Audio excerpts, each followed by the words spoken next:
26e journée de Pro D2 et un match en jeu entre Provence Rugby et Bourgoin.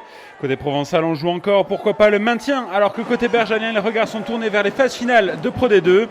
Quoi qu'il en soit, une victoire serait de bon ton pour les deux équipes et l'intensité, elle est du côté d'Aix-en-Provence. Dès l'entame sur ce bon ballon d'attaque, le ballon est récupéré hors jeu par les bergaliens et c'est une première pénalité que va tenter Romain Sola.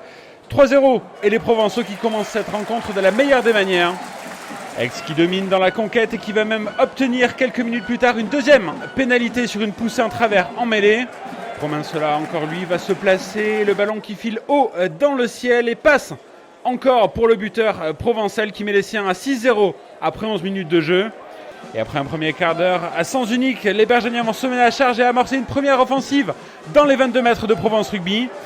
Pas d'essai à la clé, mais bien une pénalité réussie quelques secondes plus tard par Jordan Michalet qui réduit l'écart.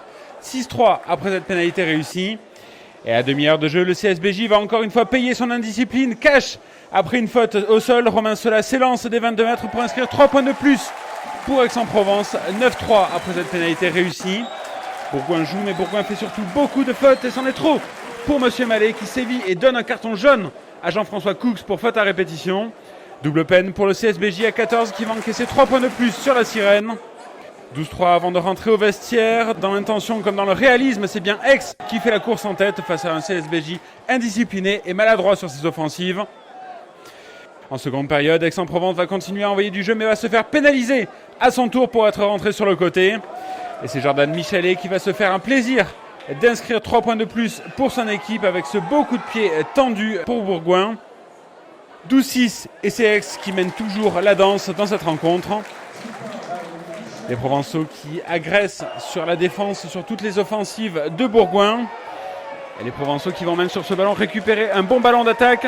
Le repli défensif bergalien n'est pas bon. Bouillon l'a vu et allonge la passe pour Swanpool qui trouve Rivero intérieur. Le relais de Swanpool encore lui, la passe à l'intérieur pour Lucas Caneda qui accélère, passe les bras et trouve Sony Seco, son demi-mêlée lancé qui fait parler ses cannes, crochette le dernier défenseur et inscrit le premier essai de la rencontre pour Provence Rugby qui fait le break et mène 17-6. Sony Seco, on va d'ailleurs le retrouver sur la séquence suivante. Il dynamise bien le jeu sur cette offensive provençale. Ici un premier passage au sol, les Provençaux se regroupent. Swanpool lève la tête et voit le trou, il récupère le ballon et accélère. Passe les bras pour transmettre à Seco, lancé encore une fois qui met les cannes et mystifie la défense bergalienne pour aller inscrire le deuxième essai de la rencontre pour Provence Rugby.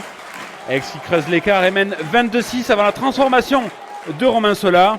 Le buteur aixois prend son temps et ça passe entre les poteaux, 24-6 après 56 minutes de jeu.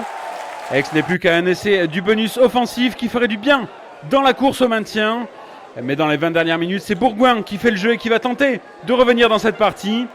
Bourgoin qui va essayer d'écarter au large, mais c'était sans compter sur l'interception assassine des Aixois qui peuvent compter sur la pointe de vitesse de Lucas Caneda. Encore lui, il ne sera jamais repris par une défense bergalienne dépassée sur cette action.